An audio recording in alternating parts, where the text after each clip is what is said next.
What is up, ladies and gents, all you fishaholics, all my subscribers? Welcome back to the channel. I know it's been a while, but your boy is back. Your boy is done with the COVID stuff and everything. I made it. But today I want to talk to you guys about February bass fishing. But before I get into that, if you're new to my channel, please hit that subscribe button and the notification bell. We got some banger content coming for you guys. You know I like to link up with D-Ray Fishing. We got some trips planned for you guys, some boat trips and stuff. It's going to be good. So hopefully you guys tune in. It'll be very much appreciated. So to kick this video off here, February bass fishing.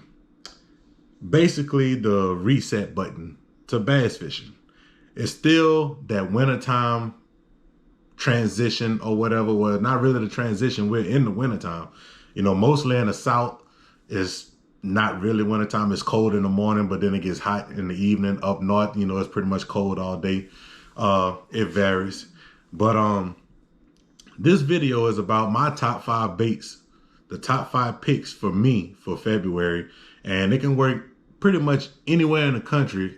Anywhere down south, anywhere, you know, mid, east, Tennessee, you know, down to Alabama, Louisiana, you know, it just covers everywhere. The south, the mid, the north, whatever you want to call it.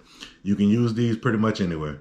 Some things you need to look for around February is the water temperature. In the south, it'll probably be upper 40s, low 50s maybe. You know, those bass, some of them might be suspended. Some of them might be pushed up. If you got a lot of laydowns or a lot of cover in your water, underwater structure and stuff like that, rocks, wood, anything like that, those bass are going to hold on to that. They hold heat. So if that water temperature is cold, those rocks, that wood, timber, anything like that, it holds heat. So those bass are going to push up to that. You would think that they would be deep when it gets cold. But most of the time, if you got a lot of structure, they're going to be around that structure. Don't get me wrong. You'll have some of those bass that are out in the deep, you know, but most of them will probably be up on structure. The water, it'll probably be a little murky. Like I said, it's like the reset button. So just because that water is a little dirty, a little dingy, anything like that, those bass are still going to push up from the deep to the shallow. Probably not that shallow. You're probably looking about 6 to 8 feet. They're going to stay in a spot to where they can kind of be on the edge of shallow and deep water. But it's still getting around to the best time of bass fishing. I'll say around that April mark is good. But the real best time for bass fishing is the fall transition. And we all know that. That's the best time when they're feeding like crazy. So without further ado, we're going to get into the top 5 baits for me that I like to pick for February. And number 1 is going to be a football jig. I got multiple colors. This is a tour grade football jig. It doesn't have the name on them, but the colors that I picked, I want to try to mimic like a crawdad type color. This is around the time of year, February is the time of year where those crawfish start to come up. Those bass start to feed on the crawfish. They feed on the bottom. Most of the time, if you catch a bass and they have like those red, very red lips or red throat or stuff like that, that's how you kind of know they kind of feeding on shellfish or crawfish, whatever you want to call it. But a football jig, and what I like to pair with that football jig is the Chompers trailers. I got 2 of those.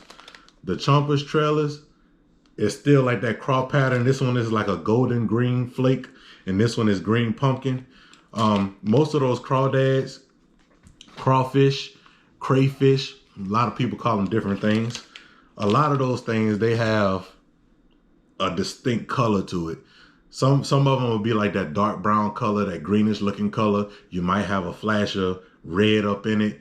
And that's where my second choice comes in. And that second choice, it very, very much mimics crawfish. And that would be the Rapala DT6.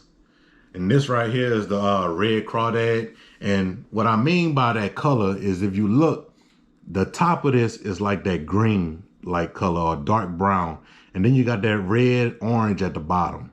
All right. With that right there, that thing is coming through the water, right? And they see the top of it.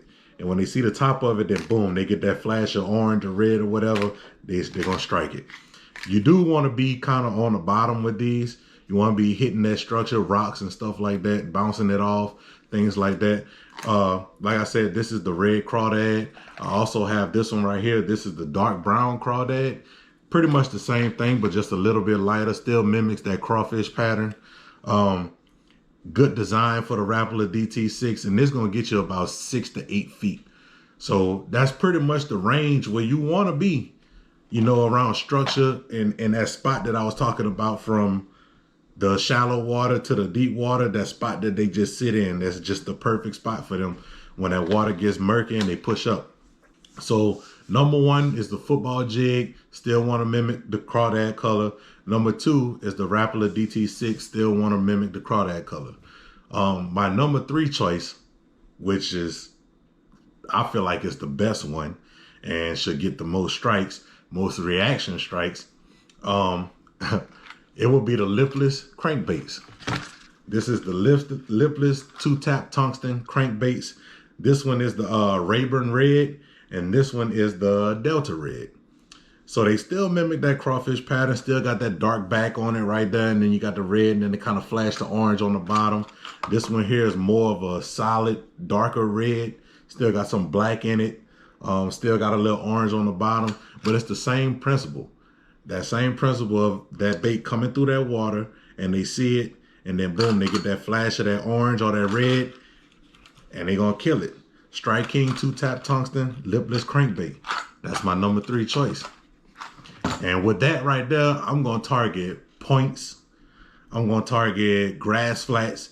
If you still got some of that grass sticking up during that winter time or whatever, those grass flats, most of the time, if you could find that last patch of green grass, fish it.